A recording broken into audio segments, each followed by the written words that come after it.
Washington House Democrats have resigned themselves to the likelihood that impeachment proceedings against President Trump will extend into the Christmas season, as they plan a series of public hearings intended to make the simplest and most devastating possible public case in favor of removing Mr. Trump.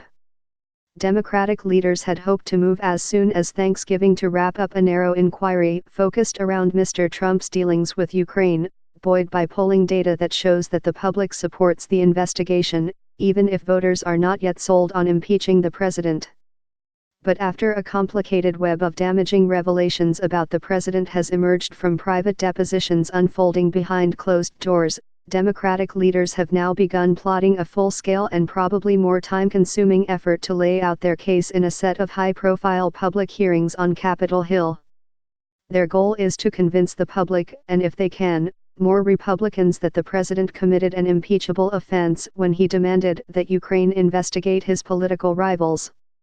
"Just the facts, baby," said Representative Hakeem Jeffries of New York, the chairman of the House Democratic Caucus.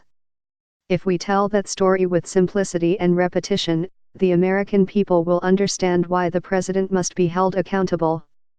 If we don't, then there is great uncertainty, and in that vacuum Donald Trump may find himself escaping accountability again." Mr. Trump, increasingly embittered by the impeachment inquiry, complained on Monday that Republicans were not defending him aggressively enough. "Republicans have to get tougher and fight," Mr. Trump said during a rambling, hour-long question-and-answer session with reporters at a cabinet meeting. "We have some that are great fighters, but they have to get tougher and fight, because the Democrats are trying to hurt the Republican Party for the election, which is coming up, where we're doing very well." The president belittled Senator Mitt Romney, Republican of Utah, one of the only members of his party who has signaled he may be open to impeaching Mr. Trump, underscoring how anxious the senator's defection has made him about possible cracks in support from his own party. Launching into a series of attacks on Democrats, Mr. Trump said approvingly that they were vicious and they stick together. "They don't have Mitt Romney in their midst, they don't have people like that. They stick together," Mr. Trump added. "You never see them break off." It was the second time in as many days that he has complained about a lack of support from Republicans. "When do the do-nothing Democrats pay a price for what they are doing to our country, and when do the Republicans finally fight back?" Mr. Trump tweeted late Sunday night. The president's allies on Capitol Hill tried Monday to ramp up their defense of the president by forcing a vote in the House to censure Representative Adam B. Schiff, the California Democrat who is leading the impeachment inquiry as the chairman of the Intelligence Committee. The vote, which failed in the Democratic-led chamber, was a display of Republican solidarity for Mr. Trump. There are risks for Democrats in the longer timeline, which could make it more difficult for lawmakers in politically competitive districts, who fear a backlash from constituents if they appear to be preoccupied with targeting Mr. Trump instead of addressing major issues such as gun safety or health care. And Democrats are all too aware that Mr. Trump has succeeded in the past in changing the subject away from allegations of misconduct on his part, as he did with the investigation into Russia's interference in the 2016 presidential election conducted by the special counsel, Robert S. Mueller III. This time, Democratic leaders hope to deny him the opportunity. They have issued subpoenas to a growing cast of characters, including Rudolph W. Giuliani, Mr. Trump's private lawyer who is at the center of the Ukraine pressure campaign, and have demanded documents from Vice President Mike Pence.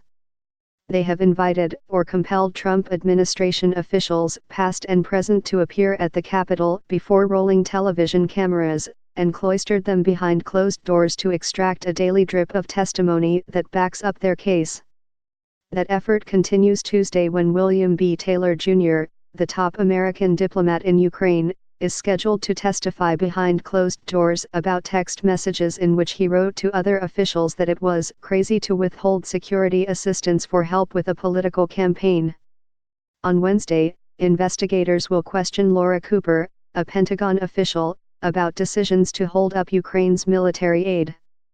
Several other depositions of administration officials have been delayed until next week because of events honoring Representative Elijah E. Cummings, the Maryland Democrat who died last week, Democratic officials said.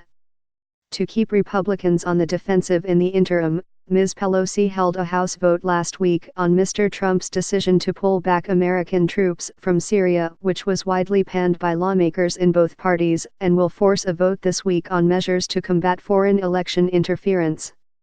On Monday, Ms. Pelosi offered the latest bit of what has become a daily, sometimes hourly, stream of information to shape the Democrats' argument, circulating a fact sheet for reporters entitled "Truth Exposed: The Shakedown, the Pressure Campaign and the Cover-Up" to sum up what has been learned about the Ukraine affair so far, along with a 90-second video laying out the case for impeaching Mr. Trump.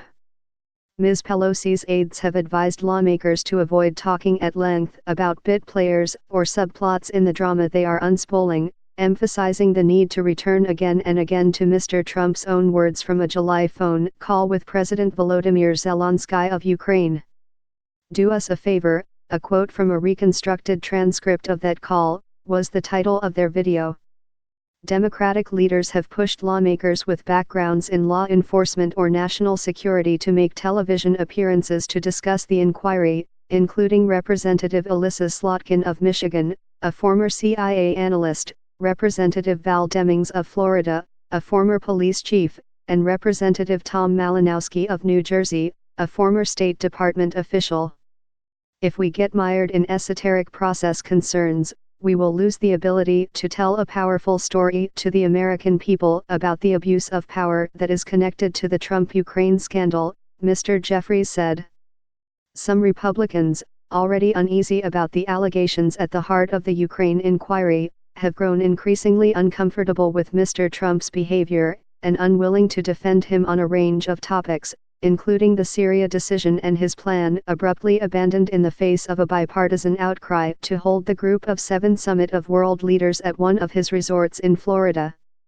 The admission, later recanted by Mick Mulvaney, the acting White House chief of staff, of a quid pro quo linking foreign aid to Mr. Trump's effort to pressure Ukraine to investigate his political rivals, was a worrying piece of evidence for nervous Republicans that the president and his team are woefully unprepared to confront the impeachment onslaught. Mr. Romney, a frequent Trump critic, has called the president's attempts to solicit dirt on a political rival wrong and appalling. While there is no evidence that other Republicans are taking their cues from Mr. Romney, he is not the only member of the party to publicly express concern. Senator Lisa Murkowski, Republican of Alaska, said last week that a president should never hold up foreign aid that we had previously appropriated for a political initiative. Period. Representative Francis Rooney, Republican of Florida, who announced that he will not run for re-election, declined to rule out supporting impeachment. John Kasich, the former Republican governor of Ohio, said impeachment should move forward. During his remarks at the White House, the president blasted House Democrats for pursuing impeachment, calling the effort to oust him very bad for our country and suggesting that dealing with the inquiry was getting in the way of more important issues. "I have to fight off these lowlifes at the same time I'm negotiating these very important things," Mr. Trump said.